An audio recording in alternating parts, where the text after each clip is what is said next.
పూరా లోకల్ 42% ఎక్కడికైనా అవుతుందంటే అవుతుందని చెప్పి నమ్మబలికి ప్రతి సంవత్సరం 20 కోట్ల బడ్జెట్ లో 20,000 కోట్లు పెడతామని రకరకాల హామీలు ఇచ్చి మా ఓట్లు దండుకొని గద్దెనెక్కిన తర్వాత మాతోని డ్రామాలు చేసేటువంటి ప్రయత్నం జరుగుతుంది. నిండు శాసనసభలో తీర్మానం పెట్టినప్పుడు, శాసనసభలో కుల గణన మీద తీర్మానం పెట్టినప్పుడు నేను ఆ రోజు ఒకటే చెప్పిన. ఆ రోజు ఎన్టీ రామారావు గారు తీర్మానం చేసిండ్రు, రాజశేఖర్ రెడ్డి గారు తీర్మానం చేసిండ్రు, కేసీఆర్ గారు కూడా తీర్మానం చేసి పంపించారు. కానీ ఢిల్లీలో 9th షెడ్యూల్లో పెట్టి చట్టం చేస్తే తప్ప ఇది సాధ్యం కాదంటే ఆ రోజు హరిభరిగా సర్వే జరిగినప్పుడంట హైదరాబాద్ జంట నగరాల్లో 40% సర్వే కూడా జరగలే. స్వయంగా ముఖ్యమంత్రి గారు శాసనసభలో చెప్పారు ఇంకా 16 లక్షల మంది సర్వేలో పాల్గొనలేదని చెప్పారు. మీరు ఏ విధంగా మీరు తీర్మానం చేసి ఢిల్లీకి పంపించారు.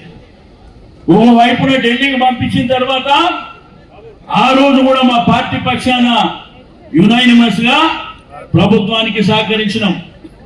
ఆ రోజు చెప్పినాం ఢిల్లీలో డెలిగేషన్ తీసుకెళ్లి ప్రధానమంత్రి మీద ఒత్తిడి తీసి మరి పార్లమెంట్ లో చట్టం చేసి మాకు రిజర్వేషన్ కల్పించాలంటే ముఖ్యమంత్రి గారు చెప్పాను డెలిగేషన్ ని ఢిల్లీకి తీసుకుపోతాను. అతి లేదు గతి లేదు, ఇది చెల్లుబాటు కాదని తెలిసి మభ్యపెట్టే ప్రయత్నం చేసి మొన్న ఆర్డినెన్స్ తీసి ఒకవైపున తీర్మానం చేసి ఢిల్లీకి పంపించిన తర్వాత మళ్ళా ఆర్డినెన్స్ ఎట్లా జరుగుతుంది?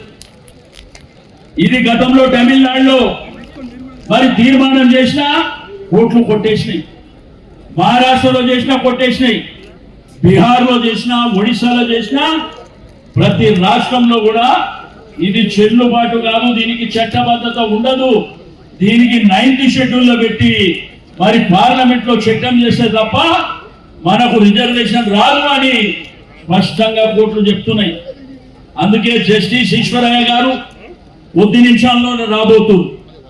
మరి వారు సుప్రీంకోర్టులో ఒక అడ్వకేట్ గా మరి ఒక జస్టిస్ గా పనిచేసినటువంటి వ్యక్తి కాబట్టి వారు వచ్చిన తర్వాత అతను కూడా మన బీసీ బిడ్డ కాబట్టి మరి క్లియర్ గా కేటగారికల్ గా వారు చెప్పబోతుందని చెప్పి నేను ఈ సందర్భంగా తెలియజేస్తా ఉన్నాను.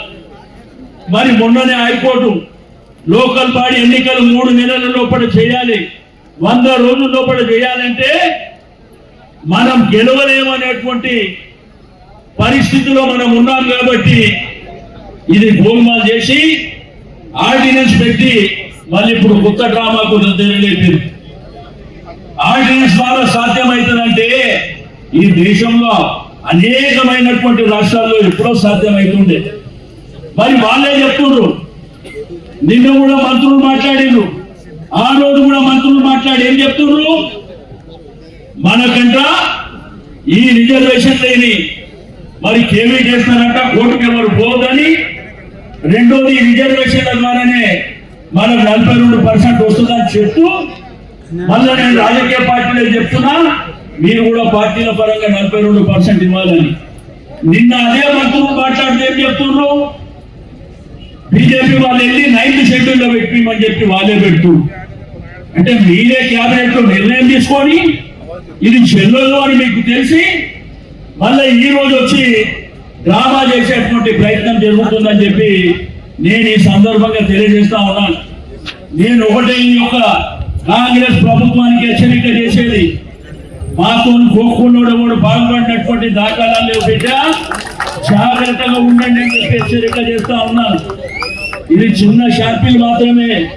ఒకవేళ నిజంగానే మేమందరం ఇట్లా సమాజంలోకి ప్రజల దగ్గరికి మా బిడ్డల దగ్గరికి రాష్ట్ర వ్యాప్తంగా వెళ్ళిందంటే ప్రతి జిల్లాలో భూకంపం సృష్టిస్తామని చెప్పి నేను ఈ సందర్భంగా తెలియజేస్తా ఉన్నాను. మీకు అడ్రస్ లేకుండా చేసేటువంటి బాధ్యత కూడా మా సమాజం తీసుకుంటుందని చెప్పి నేను ఈ సందర్భంగా తెలియజేస్తా ఉన్నాను.